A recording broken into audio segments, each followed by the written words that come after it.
What up? Gonna do a little video podcast here. Figured I'd get a couple of these going. I just got some Adobe Audition, and if you don't know what that is, it's a recording program on the computer. So yeah, and today I want to talk about working back at Trops. I'm kind of like a manager over there. It's like being Dwight Schrute from The Office. You're assistant to the assistant regional manager, which means nothing. But I'm there a lot. I'm there almost all the time. I do the night stuff there, and just a lot of things. I've been there back a year. I've been on and off for a while after going into radio, coming out of radio, working at the bar again, making some money. Uh, tipping, tipping is one of the big things that really drives bartenders nuts. When you come out and school's back in session, MSU's back, jury, you got all these colleges back in school here in Springfield, and the bars get crazy. They get insane, man. There's just college kids everywhere. And I always tell people, just because the bar is busy does not mean that we are making money. The bar might make money because they're buying our beverages, but it does not mean that I'm going to be putting a lot of cash in my pocket. And the reason that happens is because people don't know how to tip, or they don't tip at all. So what I want to pitch for that is, MSU, Jury, other colleges in this town, colleges all over the U.S. I suggest that you start a class called Bar Etiquette or Drinking 101. Prepare these kids, these college kids that are going to be venturing out in the bar world, and teach them how to tip and tip correctly. Because people that have never been in the industry, they have no idea what it's like. You get treated like crap, and especially like me, I'm 31 years old. All right, I get talked down to by punk ass 21-year-olds all the time, especially I ID everybody. Okay, working in a college town, you have to ID. I'm not going to get busted for anybody's underage drinking, but I'll ask them, hey, you got your ID on you, please and thank you.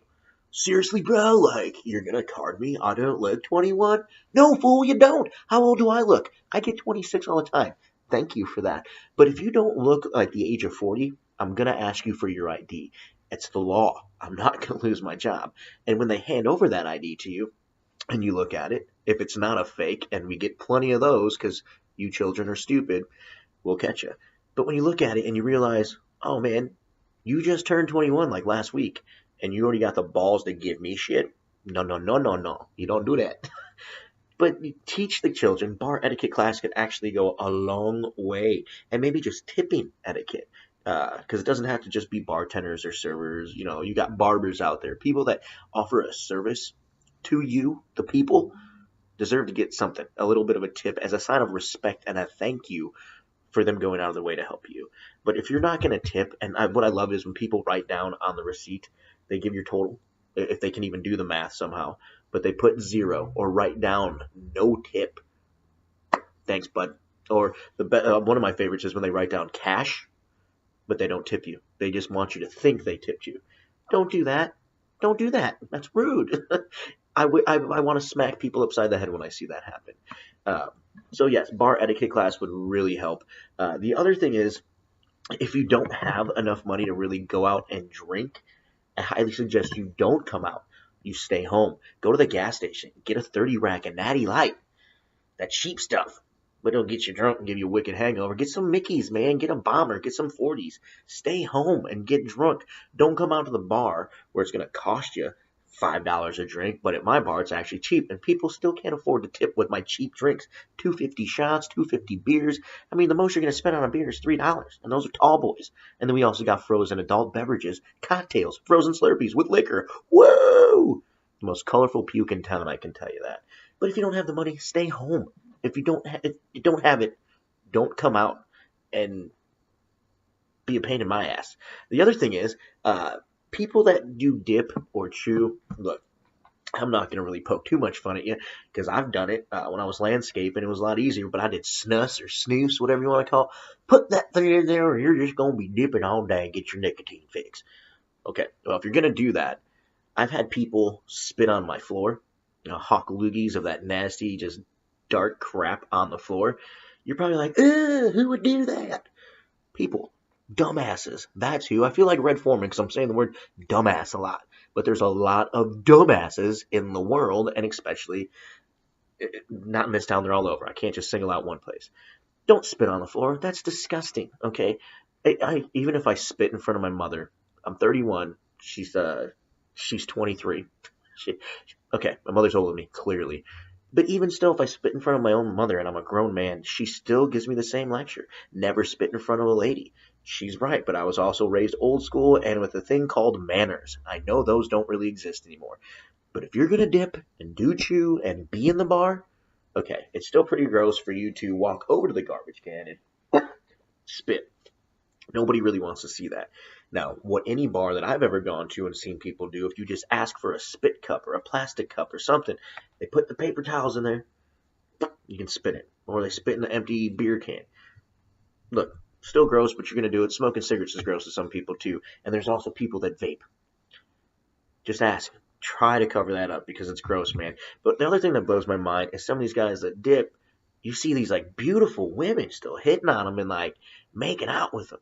Now the question is, do you take that dip out before you make out? Or you just swap and spit like Joe Dirt and be like, you taste like skull. Thick cut. I love you. It's weird. And that also gets me onto another subject. The amount of people that come to the bar, we got different shapes and sizes and, all different types of people, walks of life. You get the wannabe gangsters, the one that think they're hardcore.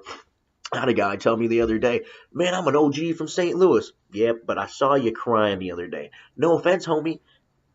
If I've ever met OG, they don't cry. And if they do it on their own time. And then they threaten you. They want to fight you. I'll be waiting for you after you get out. Fool, you're too drunk. You ain't gonna see nobody. You get the wannabe gangsters. You get some people that probably are gangsters. You gotta learn when to pick and choose your battles. My mother always said that too. Also goes for relationships. Pick and choose your battles. You don't always want to lose. You want to be sleeping on that couch.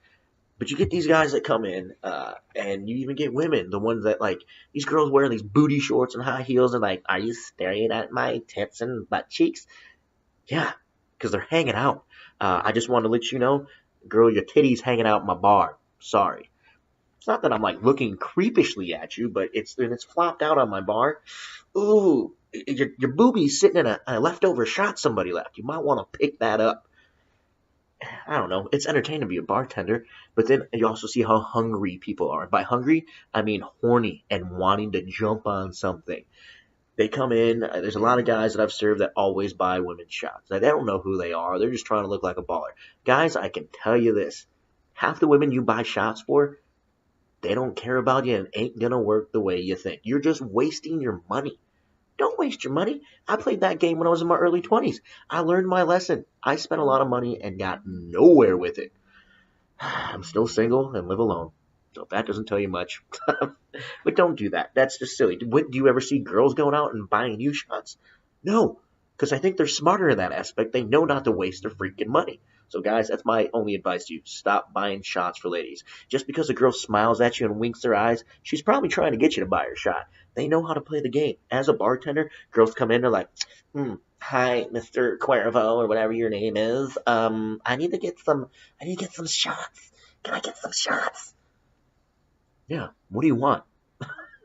For the shots, and I'm going to still charge you full price. It means nothing. Being flirted with as a bartender, yeah, it entertains you for a little bit, but they don't mean it. It's like a fake orgasm. It's not real. But it's just funny. Watching guys come in, day out, and desperately trying to get laid. You've got the preppy dudes like, hey, you like my boat shoes? Like, I'm in this frat. Or I do this. Or my daddy's got this boat. Or I've got a place at the lake. You want to come on my boat sometime? I can't do math or clearly not know how to tip. But I'm a respectable dude. And I promise I'll love you. That's what I say to that. And you see all the girls that come in, like I said, flashing out. You want to look good, girl, and you do look good. I will always compliment you on that. But don't get mad at guys when you catch them checking you out. If you're going to have your titties out and your butt cheeks hanging out, we're going to look. We're simple creatures. We like those things. So, yeah, bar life. Let me tell you, it's great. All I care about is you giving me your money, and in return, I will give you false friendship. Till next time, Cuervo thoughts.